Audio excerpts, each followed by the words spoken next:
Hi everyone, in this video we'll talk about the law of projection. This is an important law in somatosensory physiology. The law of projection states that no matter where along the nerve pathway one stimulates the nerve fiber, the sensation will be felt at the site of the receptor.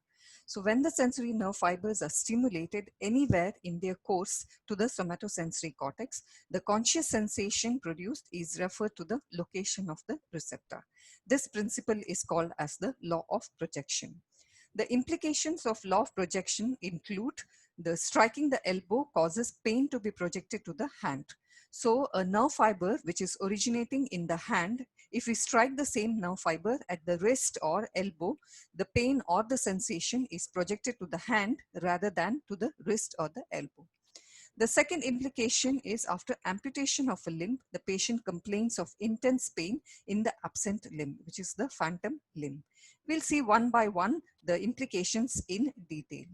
Here you may observe the nerve fiber which has its receptor in the hand and enters the forearm and the arm to enter the spinal cord and to reach the somatosensory cortex via the ventroposterolateral nucleus of the thalamus.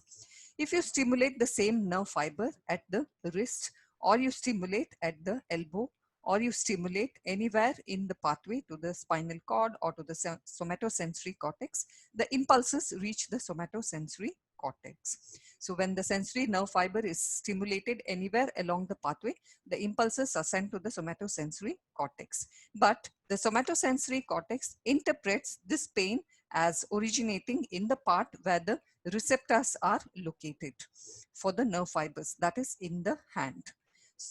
So the somatosensory cortex projects this impulse as originating from the receptor site. So if you stimulate the nerve fiber at the wrist, or you stimulate at the elbow or anywhere along the pathway to the somatosensory cortex, the sensation is perceived to originate from the hand rather than at the point of the stimulus. This is called as the law of projection.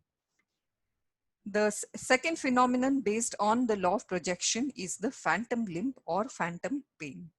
The limb is being amputated up till the blue line. So you can see here, this part of the limb is amputated and it is not present. So hand and the fingers up till the wrist or above the wrist is not present. And part of the limb still exists. Following amputation of the limb, the remaining part of the limb here at the end, we call it as the stump. So there occurs irritation of the nerve fibers at the stump. So this part, there is irritation of the nerve fibers at the stump, which originally has its receptors in the hand. The pain signals are sent to the somatosensory cortex. The brain, nor the somatosensory cortex, interprets this signal as originating from the hand rather than from the stump. And this is what we see here. The pain signals from the nerve fibers at the stump are interpreted as originating in the limb, which does not exist anymore. So this is what we call as the phantom limb. This is because the nerve fiber has its receptor in the hand and not at the stump. Phantom means false, so it is called as phantom limb. So the person has a perception that the limb is still present in the body and is feeling the sensations, but in reality, it has been amputated. Thank you for watching. Please subscribe to my channel, Simple Concepts in Medical Physiology, for more videos.